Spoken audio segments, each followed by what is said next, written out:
महाराज जी के आज के विशेषांक में रक्षा सूत्र परिवार के सभी सदस्यों का हार्दिक स्वागत है। बाबा जी के भक्तों को राम राम। एक सुबह की बात है, नीचे छोटे बच्चों की क्लास में भगदड़ मच गई।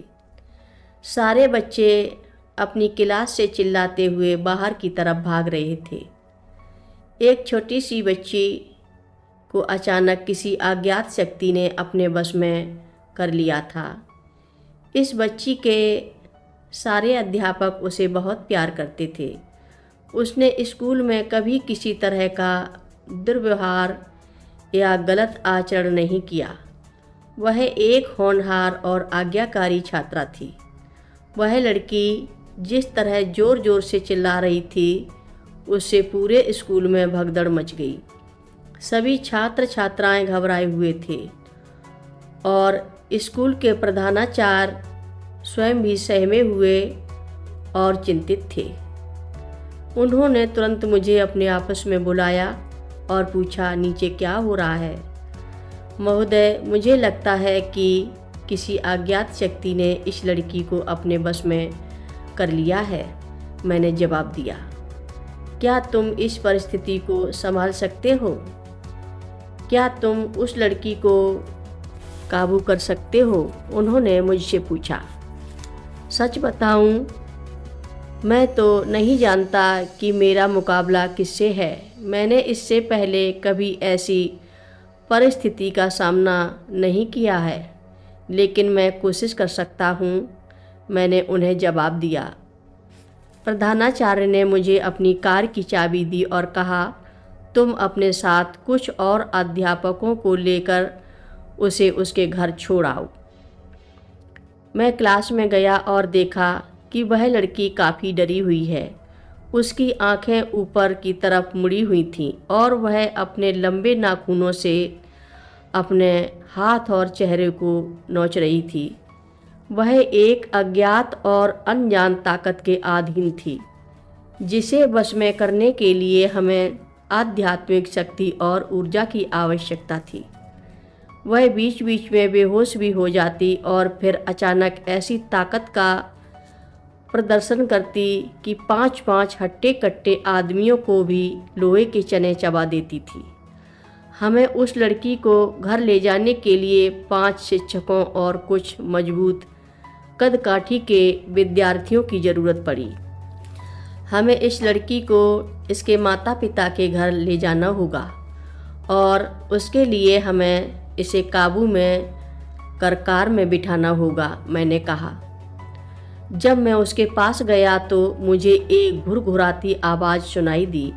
उसकी आंखें एक फंसे हुए जानवर जैसी प्रतीत हो रही थीं। मैं उसके करीब गया और उसे हमारे साथ आने के लिए फुसलाने लगा। फिर मैंने एक भारी भरकम आवाज़ सुनी जो किसी आदमी की लग रही थी, लेकिन उस बच्ची के अंदर से ही आ रही थी। उसने कहा, मैं इसे मारने आया हूँ, इसे अकेला छोड़ दो। तुम इसे क्यों मारने आए हो? यह कितनी प्यारी और निर्दोष है, इसकी ज़िंदगी बख्श दो, मैंने जवाब दिया। और फिर उससे कहा, तुम चाहो तो इसकी बजाय मेरे शरीर में आकर मुझे अपने बस में कर सकते हो, लेकिन इस बच्ची को छोड़ दो। बच्ची में मौजूद उस आदमी की आवाज़ ने जवाब दिया, मैं तुम्हें नुकसान नहीं पहुंचा सकता, क्योंकि तुम्हारे पास आध्यात्मिक रक्षा कवच है।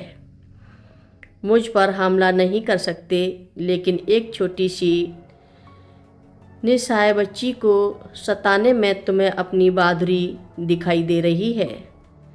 आखिर तुम ऐसा क्यों कर रहे हो? मैंने कुछ पत्थर उठाए और उन्हें अपनी मुट्ठी में छुपा लिया। फिर मैंने उससे पूछा, मेरे हाथ में कितने पत्थर हैं?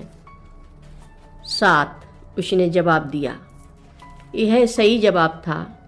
मैंने अपनी जेब से कुछ सिक्के निकाले और उससे पूछा कि बता, मेरे हाथ में कितने और कौन कौन से सिक्के हैं? उसने कहा, तुम्हारे पास 10 पैनी, 6 क्वार्टर और 2 5 सेंट हैं। स्थानीय करेंसी भी है। वह फिर सही कह रहा था। मेरे लिए इस अनजान ताकत की बुद्धिमत्ता को समझना इसलिए ज़रूरी था ताकि मैं समझ सकूं कि क्या कोई दूर से तंत्र शक्ति का प्रयोग कर रहा था या वास्तव में बच्चे में कोई भूत प्रेतात्मा थी, या यह केवल एक दोहरे व्यक्ति का मामला था। यह मेरे लिए एक बिल्कुल नया अनुभव था और मैं प्रयोग करके ही जान सकता था कि मुझे इससे कैसे निपटना है। कथा लंबी है, आगे की कथा सभी भक्तों को अगले भाग में सुनाएंगे। रक्षा सूत्र चैनल को सभी भक्त सब्सक्राइब करें, शेयर करें और लाइक करें। घंटी बजाना ना भूलें। कमेंट बॉक्स में लिख भेजें, जय नीप करोरी बाबा जी महाराज। बोलो नीप करोरी बाबा जी महाराज की जय बोलो। बाल समय रवि भक्ष लियो, तब तीनहु लोक भयो अंधियारो। ताहि सो त्रास भयो जग को, यह संकट काहू सो जात न टारो। ते बन आनी करी बिनती, तब छाड़ दियो रवि कष्ट निवारो।